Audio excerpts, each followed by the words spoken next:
एक राजा था, उसे आग लगाने का बड़ा शौक था। उसे हरियाली अच्छी नहीं लगती थी, वो आग लगाता था। और कमाल थी कि उसके पास बाकी चीज़ की कमी हो जाए, एक जेब में पेट्रोल और दूसरे जेब में लाइटर हमेशा हुआ करता था। तो लोग उससे प्रयोग करवाते थे, देखो यहाँ आज तक कभी आग नहीं लगी है। तो राजा कहता था मुझे 15 दिन का वक्त दो, मैं यहाँ आग लगा के दिखा दूंगा। राजा के दरबारियों को भी लगा कि राजा को आग लगवाना बड़ा पसंद है। तो दरबारी लोग भी आग लगाने और लगवाने लगे। उनके पास भी पेट्रोल और लाइटर पहुंचने लगा। अंग्रेजी में एक शब्द है पायरोमैनिएक, वैसा व्यक्ति जिसको आग लगाने का शौक हो। हमारी पूरी राजनीति इस पायरोमैनिएक नाम के जंतुओं के हाथ में आ गई है। देश की सच्चाई सच छुपने नहीं देंगे। करने की स्थिति में तो कोई नहीं है इस देश में। मेरे अंदर इतना भी जज्बा नहीं है। मैं सुन रहा था कि हम सब लोग, चलिए पहले औपचारिकताओं से शुरू करता हूँ, पूरे मंच के लिए, साथियों के लिए, और बड़ी संख्या में मैं कैमरा देख रहा हूँ। इसमें से ज़्यादातर कैमरा वायलेंस फ्री इंडिया चाहते हैं, लेकिन कुछ कैमरे ऐसे भी हो सकते हैं जो ये सोच रहे हों कि कुछ मिले मसाला यहाँ से कि शाम की डिबेट कराई जा सके। बहरहाल हमारे जितने भी साथी, मैंने सुना बहुत जज्बे से, बहन को सुना, ये आप लोग चुनाव से कुछ ज़्यादा ही उम्मीद रखते हैं कि 2024 का चुनाव आ जाएगा तो सारी चीज़ें बदल जाएंगी। हो सकता है जीतने के बाद भी चीज़ें ना बदलें। इस समाज के मानस में हिंसा हमेशा रही। मेरे एक मित्र रतन नीचे बैठे हुए हैं, एक हम पढ़ते थे, वैदिकी हिंसा हिंसा न भवति, यानी जो बड़े लोग हैं, और आप जानते हैं कौन बड़े लोग हैं क्योंकि उनका चरित्र आज भी नहीं बदला, अगर उन्होंने हिंसा की तो वो हिंसा नहीं है। लेकिन किसी गरीब ने, किसी वंचित ने, किसी दलित ने, किसी पिछड़े ने 4 थप्पड़ खाने के बाद एक बार हाथ पकड़ लिया तो वो हिंसा हो गई। तो हिंसा की पूरी परिभाषा को भी देखना होगा। एक छोटी सी कहानी से शुरू करता हूं, बहुत 2-4 मोटा मोटी चीजें बोल करके। एक राजा था, उसे आग लगाने का बड़ा शौक था। उसे हरियाली अच्छी नहीं लगती थी, वो आग लगाता था। और कमाल थी कि उसके पास बाकी चीज की कमी हो जाए, एक जेब में पेट्रोल और दूसरे जेब में लाइटर हमेशा हुआ करता था। तो लोग उससे प्रयोग करवाते थे, देखो यहाँ आज तक कभी आग नहीं लगी है। तो राजा कहता था मुझे 15 दिन का वक्त दो, मैं यहाँ आग लगा के दिखा दूंगा।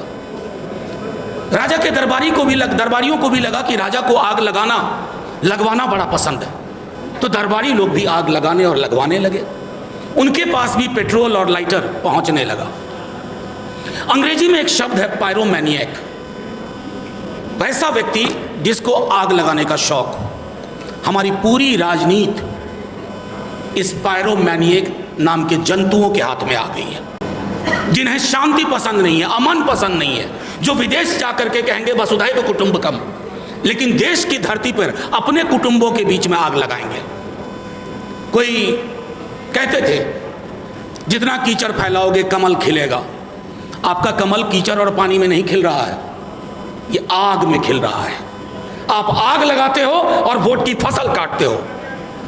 मणिपुर की आग को देख के आया हूं, गुजरात की आग देखी है, अभी नूह मेवात में वो आग दिख रहा है।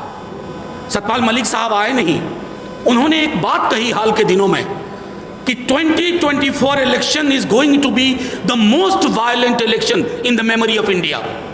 आप सब तैयार रहिए, ये वायलेंस फ्री इंडिया हम सब चाहते हैं, लेकिन तैयार रहिए, बहुत हिंसा होने वाली है। कहीं जाति के नाम पे होगी, कहीं दलित मारा जाएगा, और मुसलमान तो मारा जा ही रहा है। आपकी कोशिश सिर्फ चुनाव जीतना नहीं होना चाहिए। अब क्या करेंगे, एक पार्टी है, उस पर थोड़ा भरोसा होता है, वो भी वैसे दिखने लगती है। जब तक हमारी राजनीति में इन बाबाओं का प्रेजेंस होगा, सुबह शाम ये बहस हुआ करेगी, तब तक आप वायलेंस फ्री समाज बनाने की कल्पना ना करें। उसको व्यूअरशिप कौन देता है? हमारे आप जैसे ही लोग, हम नहीं, आप नहीं, लेकिन हमारे जैसे लोग, हमारे भाई, हमारे कुटुंब, हमारे दोस्त उसको वैल्यू देते हैं। नतीजे में क्या हासिल हो रहा है? देखिए, हिंसा जो होती है उसके पहले एक भाषाई हिंसा होती है। जुबान देख लीजिए लोगों की, किस तरह की जुबान से बात होती है। मैं नहीं कहता कि पहले दंगे नहीं होते थे, पहले भी होते थे, जब हम छात्र जीवन में थे तब भी दंगे होते थे। मैं रांची में पढ़ता था, रामनवमी के दौरान दंगे की आशंका होती थी रांची और जमशेदपुर में, लेकिन तब दंगा करने वाले सहमते थे। आज दंगा करने वाले को पता है कि मंत्री पद उसके लिए उपलब्ध है, वो दंगा करेगा, उसकी पॉलिटिकल प्रीमियम बढ़ेगी। दंगा और हिंसा हमारे समाज में नॉर्मलाइज हो गई है, ये चिंता का विषय है। जिस दिन उस व्यक्ति चेतन सिंह ने गोलियां मारी ट्रेन के अंदर, मैंने 10 मिनट के अंदर कहा था कि लोग इसको विक्षिप्त बताएंगे, ऐसा हुआ भी। लोगों ने कहा मानसिक रोगी है, डिप्रेशन में चल रहा था। आपने करोड़ों की तादाद में ऐसे मानसिक रोगी इस देश में पैदा कर दिए हैं। हमारी कोशिश है कि उनको मानसिक रोग से निकाला जाए, और ये तब तक नहीं होगा जब तक हम लड़ाई अलग अलग लड़ेंगे, कि दलित की लड़ाई अलग, मुसलमानों की लड़ाई अलग, किसानों की लड़ाई अलग, मजदूरों की लड़ाई अलग, स्टूडेंट्स की लड़ाई अलग, शिक्षकों की लड़ाई अलग। ये जो टापू में तनहा तनहा लड़िएगा तो आग लगाने वाले राजा को और आसानी हो जाती है। उसे पता है कि एक को संभाल लो अभी, बाकी संभल जाएंगे। देखते देखते एक देश की इतनी बड़ी आबादी को इनविजिबलाइज कर दिया गया, अदृश्य कर दिया गया। पॉलिटिकल पार्टीज भी चुप रहना शुरू कर दी, करे यार ये तो ठीक नहीं है, इस पर ज्यादा मत बोलो, वो वोटर नाराज हो जाएंगे। पॉलिटिकल पार्टीज का काम ये भी होता है कि आप एडुकेट करिए, अपने लोगों को बताइए। असल में दिक्कत हुई है बीते दिनों में, ये जो ब्रांड मेकर्स और आ गए हैं पॉलिटिक्स में, तो उन्होंने कार्यकर्ताओं को खत्म कर दिया। अब किसी भी पॉलिटिकल पार्टी को नॉर्मली कार्यकर्ता नहीं चाहिए। वो कहीं विदेश से पढ़ा हुआ कोई एक बंदा आएगा, उसके साथ 15-20 लोगों की टीम होगी और वो पीआर का काम देखेगा। तो कोई पॉलिटिकल पार्टी हो जो कार्यकर्ताओं की गर्व से निकली है, उस पार्टी में भी कार्यकर्ताओं को उस रूप में नहीं देखा जाता जैसे अब तक। मैं सिर्फ इतना कहूंगा कि साथियों, प्रेस के दोस्त, मुझे पता है कि अंग्रेजी में एक कहावत थी, if it bleeds it leads, यानी खून बहता है तो पढ़ा ज्यादा जाता है। मैं प्रिंट के दौर की बात कर, लेकिन ये खून आपके दरवाजे तक पहुंच गया है, ये मेरे दरवाजे तक पहुंच गया है। कहानी मुसलमान से शुरू हुई थी, अब इस देश में कोई महफूज नहीं है। मणिपुर में वो जो वीडियो आपने देखे होंगे, सोच के देखिएगा एक बार, 1 मिनट के लिए रात में सोते वक्त, ये मेरी बेटी हो, आपकी बेटी हो, मेरी बहन हो, आपकी बहन हो। हिंसा के लिए जब तक आप पराया दृष्टिकोण अपनाएंगे, हम पराया दृष्टिकोण अपनाएंगे कि ये मणिपुर में हो रहा है, ये मेवात में हो रहा है, ये फलाना 1000 साल तक हम पर रूल किए, इसलिए अगर हम बदला ले रहे हैं तो ये सही है। अभी पीछे दिनों बड़े बड़े लोगों को ना जाने क्या होता जा रहा है। भाई ने कहा ही, बहन ने बोला संविधान। अब कोई आप सोचते होंगे कि पीएम ने अपने को डिसोसिएट कर लिया कि मेरा आधिकारिक इनका बयान नहीं है। माफ़ कीजिएगा, ये बड़े उस्ताद लोग हैं, ये इतने उस्ताद हैं कि ठहरे हुए पानी में कंकड़ मारते हैं और देखते हैं लहर कितनी हुई। आज विवेक देबरॉय ने कहा है, पहले आनंद जी ने कहा था, यकीन मानिए 6 महीने के अंदर 3-4 और लोग बोलेंगे कब ये संविधान पुराना हो गया है। जैसे हम नया फर्नीचर खरीदते हैं नए घर के लिए, तो ये जो नया भारत है उसके लिए नया फर्नीचर यानी नया संविधान। उस संविधान नया वाले से होगा क्या? उसमें प्रस्तावना की जगह सेंगोल होगा, और जैसे ही प्रस्तावना की जगह सेंगोल हुआ, हमारी सारी लड़ाइयों की संभावनाएं खत्म।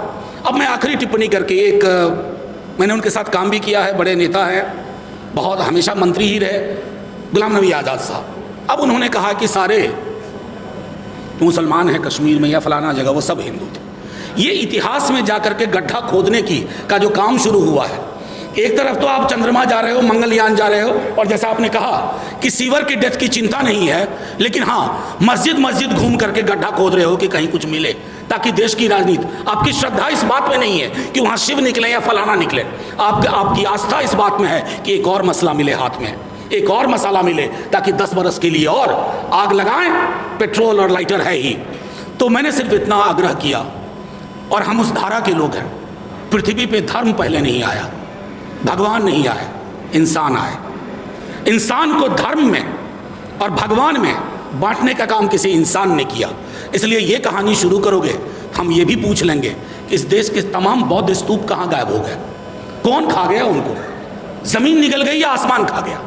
तो इतिहास में उल्टे पांव की यात्रा से कुछ हासिल नहीं होगा सिवाय हिंसा के, और इस हिंसा का समाधान, माफ कीजिएगा नवेद साहब, 24 के चुनाव के नतीजों में नहीं है। चुनाव अंगणित होता है, अंगगणित से आप जीत जाते हैं, लेकिन काम करने की ज़रूरत है मनोविज्ञान पे, जहां हम नहीं कर पा रहे हैं। जितने भी कम्युनल आउटफिट्स हैं उनके पास कितने तरह के सिंबल हैं। हम तमाम सेक्युलर लोग, बहुजन समाज की राजनीति करने वाले लोग, हमारे पास सिंबल्स नहीं है। हम अपनी राजनीति करना जानते ही नहीं और ना सीखना चाहते हैं। पीआर एजेंट्स के हाथ में अपनी राजनीतिक किस्मत हमने दे दी है। जब तक उनके हाथ से वो किस्मत की चाबी नहीं लेंगे, हिंसा मुक्त समाज नहीं होगा। जय हिंद, जय भीम, जय भारत।